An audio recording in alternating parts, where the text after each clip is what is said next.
Sir, ಈ ಸರ್ವಪಕ್ಷ ಸಭೆಗೆ ನೀವು ಹೋಗ್ತಿರೋದು ಸರ್, ಮೇಲ್ಮನವಿ ಸೂಚಿಸಲು ಇದರ ಆದೇಶನ ನೀವು ಬಿಡಬೇಕಲ್ಲ ಸರ್ 15 ದಿನ? ಈಗ ಅದಕ್ಕೋಸ್ಕರಲೇ ಹೇಳ್ತಾ ಇದ್ದೀನಿ, ತಕ್ಷಣ ಅಲ್ಲಿ ಕೂತಿರ್ತಕ್ಕಂಥ ನಿಮ್ಮ ವಾಟರ್ ಅಥಾರಿಟಿ ಮ್ಯಾನೇಜ್ಮೆಂಟ್ ಬೋರ್ಡ್ನವರು, ಅಲ್ಲಿಂದ ನಿಮ್ಮ ರೆಗ್ಯುಲೇಟರಿ ಅಥಾರಿಟಿ ಅವರೇನಿದ್ದಾರೆ ಅವರಿಗೆ ಒತ್ತಾಯ ಹಾಕಿ, ಈ ಪರಿಸ್ಥಿತಿ ನಮಗೆ ಕುಡಿಯೋದಕ್ಕೆ ನೀರಿಗೆ ಶಾರ್ಟೇಜ್ ಇದೆ. ಈಗ ನಿಮ್ಗೆ ನಾನು ಹೇಳದ್ನಲ್ಲ, ಬೆಂಗಳೂರಿಗೆ 3 TMC ಇರಬೇಕು, ಮತ್ತಿನ್ನ ನಮ್ಮ ಹಳ್ಳಿಗಳು ಹಲವಾರು ತಾಲೂಕು ಜಿಲ್ಲಾ ಕೇಂದ್ರಗಳಿಗೆ ನೀರು ಬಿಡಬೇಕಲ್ಲ, ಅದನ್ನೇ ಎಲ್ಲಿ ತರದ್ ನಾವು. ಈವನ್ ಅಸಂಪ್ಷನ್ ಅವ್ರೇನು 12 TMC ನೀರು ನಿಮ್ಗಿನ್ನೂ ದೊರಕಬಹುದು ಮುಂದಿನ 5-6 ತಿಂಗಳಲ್ಲಿ ಅಂತಕ್ಕಂಥ ಅವ್ರೇನೋ ಹೇಳೋರಲ್ಲ ಮಹಾನುಭಾವರು ಕೂತ್ಕೊಂಡು, ಅವ್ರಿಗೆ ಹೇಳಬೇಕು, ನಾವು ಕನ್ವಿನ್ಸ್ ಮಾಡಬೇಕಲ್ಲ. ನೀವು ತೀರ್ಪು ಕೊಡೋದಕ್ಕಿಂತ ಮುಂಚೆ ಬನ್ನಿ, ಅಲ್ಲಿ ಪ್ರದೇಶ ಯಾವ ಜಲಾಶಯದಲ್ಲಿ ಏನಿದೆ ನೋಡೋಣ ಅಂತ ಅವ್ರು ಮನವಿ ಮಾಡಬೇಕು. ಅದಷ್ಟೇ ಅಲ್ಲ, ನಾನು ಈ ರಾಜ್ಯದ ಮುಖ್ಯಮಂತ್ರಿಗೆ ಹೇಳ್ತೀನಿ, ಅದೆಂದು ಪತ್ರಿಕೆಯಲ್ಲಿ ನೋಡ್ತಾ ಇದ್ದೆ, ತಮಿಳುನಾಡಿನ ಮುಖ್ಯಮಂತ್ರಿ ಬರೋದು ನಂದು ಅಬ್ಜೆಕ್ಷನ್ ಇಲ್ಲ, ನಾನು ವಿರೋಧ ಮಾಡಲ್ಲ. ಇದೇನೋ ಅವ್ರನ್ನ ಬರ್ಮಾಡ್ಕೊಳ್ಳಕ್ಕೆ ಅದೆಂತದ್ದು ಬಹಳ ಅದ್ದೂರಿ ಸ್ವಾಗತ ಮಾಡೋದಕ್ಕೆ ಅರೇಂಜ್ಮೆಂಟ್ ಆಯ್ತಿದೆ ಅಂತ ಹೇಳಿ. ಅದ್ದೂರಿ ಸ್ವಾಗತ ಏನು ಬೇಕಿಲ್ಲ, ರೊಟೀನ್ ವೇನಲ್ಲಿ ಬರ್ತಾರೆ, ಭೇಟಿ ಮಾಡೋದಕ್ಕೆ ಏನೋ ಬರ್ತಾ ಇದ್ದಾರಲ್ಲ, ಕರೆದಿದ್ದೀರಿ, ಬರಕ್ ಒಪ್ಕೊಂಡವ್ರೆ, ಹೇಳಿ ಅವರಿಗೆ. ಇನ್ನು ಎಷ್ಟು ವರ್ಷ ಈ ವ್ಯಾಜ್ಯ ನಡೆಸಬೇಕು ನಾವು? ನೀರಿದ್ದಾಗ ನಾವೆಂದೂ ಸಹ ತೊಂದರೆ ಕೊಟ್ಟಿಲ್ಲ. ಈಗಾಗಲೇ ನಾವೇನು ನೀರು ಬಿಡಬೇಕಾಗಿತ್ತು, ನಮ್ಮ ಟ್ರಿಬ್ಯುನಲ್ ಅವರ ಹಂಚಿಕೆಯನ್ನು ಮಾಡಿದ್ರು, ಅದನ್ನೇ ಲೆಕ್ಕಾಚಾರ ಮಾಡಿದ್ರೆ ಇವತ್ತು ಈಗಾಗಲೇ ಹಲವಾರು 5-6 ವರ್ಷದಲ್ಲಿ 4-5 ವರ್ಷದಲ್ಲಿ ಸುಮಾರು 900 TMC ನೀರು ಹರಿದೋಗಿದೆ ತಮಿಳುನಾಡಿಗೆ ಅಂತ ನೀವು ಬರೆದಿದ್ದೀರಿ ಪತ್ರಿಕೆಯಲ್ಲಿ. ಹೋಗಿರೋದು ನಿಜ. ನೀರಿದ್ದಾಗ ನಾವೇನು ಕೊಡದೆ ನೀರು ಹಿಡ್ಕೊಂಡು ಕೂತಿದೀವ?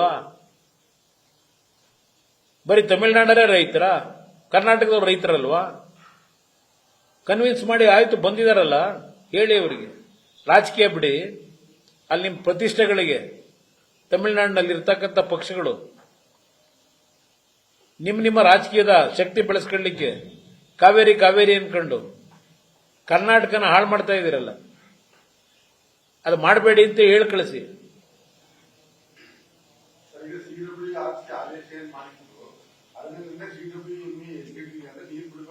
ಎತ್ತಿಡಿದಿದ್ದಾರೆ.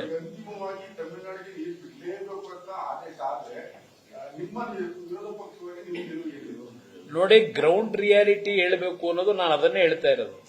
ಅವರ ಎರಡು ನಮ್ಮ ಅಥಾರಿಟಿಗಳೇನಿದೆ, ಇವತ್ತು ಏನ್ ನಮ್ಮ ಪರಿಸ್ಥಿತಿ ಇದೆ, ತಮಿಳುನಾಡಿನಲ್ಲಿ ಏನಿದೆ ಪರಿಸ್ಥಿತಿ, ಒಂದು ಡೆಲಿಗೇಷನ್ ಕಳಿಸಿ, ನೀವಾಗ ಹೋಗಿ ನಿಮ್ಮ ಇಂಜಿನಿಯರ್ಗಳನ್ನ ಕಳಿಸಿ, 2-3 ತಮಿಳುನಾಡು, ಕರ್ನಾಟಕ, ಅಲ್ಲಿ ವಾಟರ್ ಮ್ಯಾನೇಜ್ಮೆಂಟ್ ಅಥಾರಿಟಿ ಅವರು ಏನಿದ್ದೀರಿ ಇಂಜಿನಿಯರ್ಸು, 3 ಜನ ಹೋಗಿ ಕರ್ನಾಟಕ ಜಲಾಶಯನೂ ನೋಡಿ, ಅಲ್ಲೂ ನೋಡಿ, ಅದರ ಮೇಲೆ ತೀರ್ಮಾನ ತಗೊಳ್ಳಿ ಅನ್ನೋದನ್ನ ಇಮಿಡಿಯೇಟ್ ಆಗಿ ಹೇಳ್ಬೇಕು. ಮತ್ತೆ ಸರ್ಕಾರ ಅದು ಹೇಳಿರ್ಬೋದೋ ಗೊತ್ತಿಲ್ಲ ನನಗೆ, ಅದನ್ನ ಡಿಮ್ಯಾಂಡ್ ಮಾಡ್ಬೇಕು ನಾವು. ಪ್ರತಿಭಟನೆ ಒಂದ್ ಕಡೆ ಸಂಘ ಸಂಸ್ಥೆಗಳು, ರೈತ ಸಂಘದವರು, ಪಕ್ಷಗಳು ಮಾಡ್ತವೆ. ಪ್ರತಿಭಟನೆ ಮಾಡದೆ ನಾವು ಮೌನಕ್ಕೆ ಒಳಗಾದ್ರೆ ಅದನ್ನೇ ವೀಕ್ನೆಸ್ ಅಂತ ಹೇಳಿ ನಮ್ಮ ಮೇಲೆ ಸವಾರಿ ಮಾಡ್ತಾರೆ. ಪ್ರತಿಭಟನೆ ಆಗಬೇಕು. ಪ್ರತಿಭಟನೆ ಆಗೋದು ರಾಜಕೀಯಕ್ಕಲ್ಲ, ನಮ್ಮ ಜನರ ಬದುಕನ್ನು ಉಳಿಸ್ಲಿಕ್ಕೆ. ಅದು ತಪ್ಪು ಅಂತ ನಾನು ಹೇಳೋದಿಲ್ಲ ಪ್ರತಿಭಟನೆ ಮಾಡ್ತಕ್ಕಂಥದ್ದು.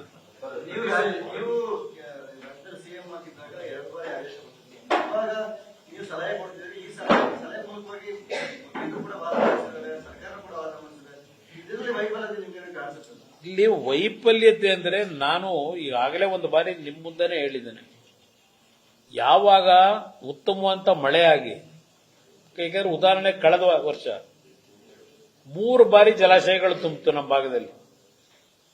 ಆ ಜಲಾಶಯಗಳು ತುಂಬಿದಾಗ ನಮ್ಮ ನೀರನ್ನ ಕೆಲವು ಕೆರೆ ಕಟ್ಟೆಗಳು ಇವತ್ತೇನು ನುಂಗಾಕಿದ್ದಾರೆ ಅದನ್ನ ಸರಿಪಡಿಸ್ಕೊಂಡು ಹೂಳು ತೆಗೆದು ಅಂತ ಒಳ್ಳೆ ಮಳೆ ಬಂದಾಗ ಆ ನೀರನ್ನು ಸ್ವಲ್ಪ ನಮ್ಮ ಕೆರೆಗಳನ್ನ ಡೈವರ್ಟ್ ಮಾಡ್ಕೊಂಡ್ರೆ, ಇಂಥ ಸನ್ನಿವೇಶ ಬಂದಾಗ ನಮಗೆ ಸ್ವಲ್ಪ ಮ್ಯಾನೇಜ್ಮೆಂಟ್ ಮಾಡ್ಲಿಕ್ಕೆ ಅನುಕೂಲ ಇದೆ. ತಮಿಳುನಾಡವ್ರ ಖ್ಯಾತೆ ಇವತ್ತಲ್ಲ, ಸ್ವಾತಂತ್ರ್ಯ ಪೂರ್ವದಿಂದಲೂ ಖ್ಯಾತೆ ತಗೊಂಡೇ ಬಂದವರು ಅವರು. ಅವ್ರಿಗೆ ಬೇಕಾದಂತ ರೀತಿಯಲ್ಲಿ ಆಗಿದ್ದಂತ ತೀರ್ಮಾನ ಕೊಡ್ತಕ್ಕಂಥವ್ರನ್ನ ಅವರು ದುರ್ಬಳಕೆ ಹೆಂಗ್ ಮಾಡ್ಕೊಂಡವ್ರೆ, ಇದು ಇತಿಹಾಸ ಇದೆ ಈ ದೇಶದಲ್ಲಿ. ಅದರಿಂದ ನಾವು ಸ್ವಲ್ಪ ನಮ್ಮ ಸರ್ಕಾರಗಳು, ನಮ್ಮ ಇಂಜಿನಿಯರ್ಸ್ ಸರ್ಕಾರದ ಹಣವನ್ನ ಉಪಯೋಗ ಮಾಡಬೇಕಾದರೆ ನೀರಾವರಿ ಸೌಲಭ್ಯಗಳಿಗೆ ಅದನ್ನು ದುರುಪಯೋಗ ಪಡಿಸ್ಕೊಳ್ಳದೆ ಯಾವ ರೀತಿ ಕೆಲಸ ಮಾಡಬೇಕು ಅಂತಕ್ಕಂಥದನ್ನ ಅರ್ಥ ಕೆಲಸ ಮಾಡಿದ್ರೆ ಇಂಥ ಸನ್ನಿವೇಶದಲ್ಲಿ ಒಂದು ಸ್ವಲ್ಪನಾದ್ರೂ ರಿಲೀಫ್ ಸಿಗ್ತದೆ ನಮಗೆ. ಅದನ್ನು ಮಾಡಬೇಕು ಅನ್ನೋದು ನಾನು ಹೇಳ್ತೇನೆ. ಮತ್ತೆ ಮೇಲ್ಮನವಿ ಸಲ್ಲಿಸಿ ಮೇಲ್ಮನವಿ ಇಲ್ಲಿ ಹೇಳಬಹುದು, ಸುಪ್ರೀಂ ಕೋರ್ಟ್ಗೂ ಹೇಳ್ಬೇಕು ನಾವು. ಬಟ್ ಸುಪ್ರೀಂ ಕೋರ್ಟ್ ಏನ್ ತೀರ್ಮಾನ ಕೊಡ್ತಾರೋ ಗೊತ್ತಿಲ್ಲ. ಅವ್ರು ಯಾಕೆಂದ್ರೆ ನಾವು ಇದಕ್ಕೆ ಕಾಂಪಿಟೆಂಟ್ ಅಥಾರಿಟಿ ಅಲ್ಲ, ಅಲ್ಲಿ ಅಥಾರಿಟಿಗಳೇನಿದಾವೆ ಅಲ್ಲೋಗಿ ನಿಮ್ಮ ಅಹವಾಲು ಹೇಳ್ಕೊಳ್ಳಿ ಅಂತಾರೆ ಸುಪ್ರೀಂ ಕೋರ್ಟ್. ಬಹುಶಃ ಅವ್ರು ಕೊಟ್ಟಿರ್ತಕ್ಕಂಥ ಈ ಒಂದು ಆದೇಶ ನೆನ್ನೆ ಏನು ಕೊಟ್ಟಿದ್ದಾರೆ ಅದರ ಪ್ರಕಾರ ಬಿಡಿ ಅಂತೂ ಅವ್ರು ಹೇಳಬಹುದು. ಇಂದಿನ ಹಲವಾರು ತೀರ್ಮಾನಗಳು ಹಿಂದೆ ಏನು ಕೊಟ್ಟಿದ್ದಾರೆ ಅದು ನೋಡಿದಾಗ. ಅದರಿಂದ ನಾವು ಇಲ್ಲಿರ್ತಕ್ಕಂಥ ಗ್ರೌಂಡ್ ರಿಯಾಲಿಟಿ, ವಾಸ್ತವಾಂಶ ಏನಿದೆ ಅದನ್ನ ಈ ಅಥಾರಿಟಿಗಳ ಮುಂದೆನೂ ಅಕಸ್ಮಾತ್ ತಮಿಳುನಾಡ ನಾವು ನೀರು ಬಿಡದಿದ್ರೆ ಸುಪ್ರೀಂ ಕೋರ್ಟ್ ಹೋಗ್ತಾರೆ. ಆಗ ನಾವು ತಯಾರಿ ತಗೊಂಡಿರ್ಬೇಕು. ವಕೀಲರುಗಳು ಯಾವ ರೀತಿ ಅಲ್ಲಿ ವಾದ ಮಾಡಬೇಕಾಗತ್ತೆ. ಅದು ಎತ್ತಿನ ಒಳ್ಳೆ ಬೇಡ ಬನ್ನಿ ಈಗ ಮುಂದಕ್ಕೆ ಮಾತಾಡೋಣ. ಪ್ರತಿಭಟನೆಗಳು ಸ್ಟಾರ್ಟ್ ಆಗಿದೆ ಸರ್.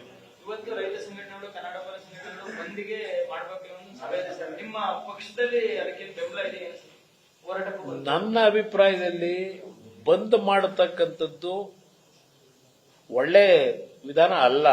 ಅದು ನಷ್ಟ, ರಾಜ್ಯಕ್ಕೆ ನಷ್ಟ. ತಮಿಳುನಾಡಿಗೇನು ನಷ್ಟ ಇಲ್ಲ. ನಮ್ಮ ರಾಜ್ಯದಲ್ಲಿ ಬಂದ್ ಮಾಡಿದ್ರೆ ತಮಿಳುನಾಡಿಗೆ ನಷ್ಟ ಇಲ್ಲ. ನಷ್ಟ ಆಗೋದು ಮತ್ತೆ ನಮಗೇನೆ. ಇಲ್ಲ, ಹೋರಾಟ ಪ್ರತಿಭಟನೆಗಳು ನಡೀಲೇಬೇಕು. ಅದಕ್ಕೆ ನನ್ನ ಸಹಮತ ಇದೆ. ಪ್ರತಿಭಟನೆ ನಡೆಯಬೇಕು. ಈ ಪ್ರತಿಭಟನೆಗಳು ಇವತ್ತು ಸಂಬಂಧಪಟ್ಟಂತ ಅಥಾರಿಟಿಗಳಿಗೆ ಸಂದೇಶ ಹೋಗಬೇಕು. ನಮ್ಮ ರಾಜ್ಯದಲ್ಲಿ ಏನು ಪರಿಸ್ಥಿತಿ ಇದೆ ಅದನ್ನ ನೀವು ಈ ರೀತಿ ಬಹಳ ಲೈಟ್ ವೇನಲ್ಲಿ ತೀರ್ಮಾನಗಳನ್ನು ಕೊಡಬಾರದು ಅಂತಕ್ಕಂಥ ಸಂದೇಶ ಕೊಡಬೇಕಾದ್ರೆ ದೊಡ್ಡ ಮಟ್ಟದ ಪ್ರತಿಭಟನೆಗಳು ಆಗಬೇಕು ಅಂತಕ್ಕಂಥದ್ದು ನನ್ನ ಅಭಿಪ್ರಾಯ. ಹಿಂದೆ ಸಹ ಆದೇಶ ಪಾಲನೆ ಮಾಡೋದಕ್ಕೋಸ್ಕರ ನೀರು ಬಿಟ್ಟಿದ್ದು, ರಾತ್ರಿ ಮುಚ್ಚಿ ಬಿಟ್ಟಿದ್ದು ಘಾಟ್ಗಳು ಸಾಕಷ್ಟಿದೆ.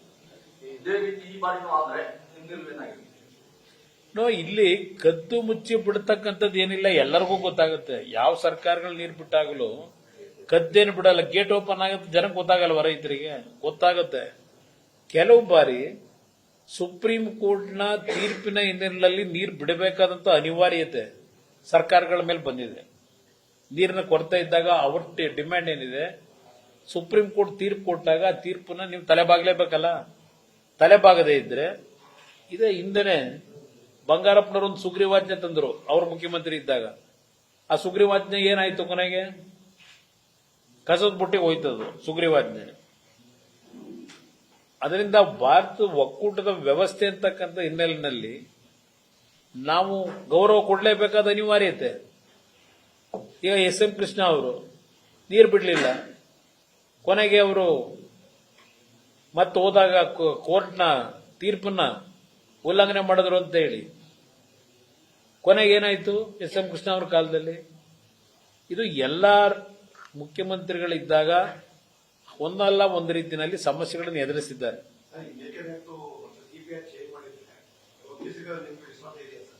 ಸಿಗ್ಬೋದು. ನೀವು ಕರೆಕ್ಟ್ ಆಗಿ ಅಲ್ಲಿ ಕೇಂದ್ರ ಸರ್ಕಾರದಲ್ಲಿ ಮನವರಿಕೆ ಮಾಡಿಕೊಡ್ಬೇಕು. ತಮಿಳುನಾಡಿನ ಮುಖ್ಯಮಂತ್ರಿ ನಾಳೆ ಬರ್ತಾರೆ, ಅವ್ರಿಗೂ ಹೇಳಬೇಕಾಗುತ್ತೆ. ಇದರ ಒಂದು ಜಲಾಶಯ ನಿರ್ಮಾಣ ಮಾಡೋದ್ರಿಂದ ನಿಮಗೆ ಎಷ್ಟು ಅನುಕೂಲ ಇದೆ ಇದೆಲ್ಲವನ್ನ ಅರಿತುಕೊಳ್ಳಿ. ರಾಜಕೀಯಕ್ಕೋಸ್ಕರವಾಗಿ ನಿಮ್ಮ ರಾಜಕೀಯ ಪಕ್ಷಗಳಲ್ಲಿ ಪ್ರತಿಷ್ಠೆಗೋಸ್ಕರವಾಗಿ ಇದನ್ನ ತಡೆದ್ರೆ ಅದರ ನಷ್ಟ ನಿಮಗೆ ಹೊರತು ಅಂತಕ್ಕಂಥದ್ದನ್ನ ನಮಗಲ್ಲ ಅಂತಕ್ಕಂಥದ್ದು ಹೇಳಬೇಕಾಗತ್ತೆ ನಾವು. ಇದು ಎರಡು ಸರ್ಕಾರಗಳು, ಎರಡು ರಾಜ್ಯಗಳು ಒಂದು ಸಾಧಕ ಬಾಧಕಗಳನ್ನು ನೋಡೇ ತೀರ್ಮಾನಕ್ಕೆ ಬರಬೇಕು. ಬರೀ ರಾಜಕೀಯಕ್ಕೋಸ್ಕರ ದುರುಪಯೋಗ ಪಡಿಸ್ಕೋಬಾರದು ಇದನ್ನು. ಪ್ರತಿಭಟನೆ ಮುಂದಾಗಿದ್ದಾರೆ, ಚರ್ಚೆ ಮಾಡಿದ್ರೆ ನೀವು ಇಲ್ಲ, ಅವರು ಘೋಷಣೆ ಮಾಡಿ ಈಗಾಗಲೇ ಇವತ್ತು ಪ್ರತಿಭಟನೆ ಅಂತಕ್ಕಂಥದ್ದು ಹೇಳಿದ್ದಾರೆ. ನಮ್ಮವರಿಗಾಗಲೇ ನಮ್ಮ ಕಾರ್ಯಕರ್ತರುಗಳು ರೈತ ಸಂಘಗಳು ಮತ್ತು ಕನ್ನಡ ಸಂಘಟನೆಗಳು ಏನು ಪ್ರತಿಭಟನೆ ಮಾಡ್ತಾ ಇದ್ದಾರೆ ಅದಕ್ಕೆ ನಮ್ಮ ಸಹಮತ ಕೊಟ್ಬಿಟ್ಟಿದ್ದಾರೆ ನಮ್ಮವರು. ಪ್ರತಿಭಟನೆ ಮಾಡ್ತಕ್ಕಂಥದ್ದು ಈಗ ಅವ್ರ ಪಕ್ಷ ಬಿಜೆಪಿ ಪಕ್ಷದ ವತಿಯಿಂದ ಮಾಡಿದ್ದಾರೆ. ಅದಕ್ಕೆ ನಮ್ಮ ತಕರಾರಿಲ್ಲ, ವಿರೋಧ ಇಲ್ಲ, ನಮ್ಮದು ಸ್ವಾಗತ. ಇಲ್ಲ, ಇದು ನೀರಿನ ಹಂಚಿಕೆ ವಿಷಯದಲ್ಲಿ ರಾಜ್ಯದ ಹಿತದೃಷ್ಟಿ, ರೈತರ ಹಿತದೃಷ್ಟಿಯಿಂದ ಪಕ್ಷಾತೀತವಾಗಿ ನಾವು ಹೋರಾಟ ಮಾಡೋದಷ್ಟೇ ಅಲ್ಲ, ನಮಗೆ ಇರ್ತಕ್ಕಂಥ ಕೆಲವು ಸಣ್ಣ ಪುಟ್ಟ ಮಾಹಿತಿಗಳೇನು ಸಂಗ್ರಹ ಮಾಡಿರ್ತೀವಿ, ಒಳ್ಳೆಯ ಸಲಹೆಯನ್ನು ಸರ್ಕಾರಕ್ಕೆ ಕೊಡ್ತಕ್ಕಂಥದ್ದು ಪ್ರತಿಪಕ್ಷಗಳ ಕರ್ತವ್ಯವೂ ಇದೆ. Thank you brother. News first ನಿರ್ಭೀತಿಯಿಂದ ನಿಮ್ಮ ಪರವಾಗಿ.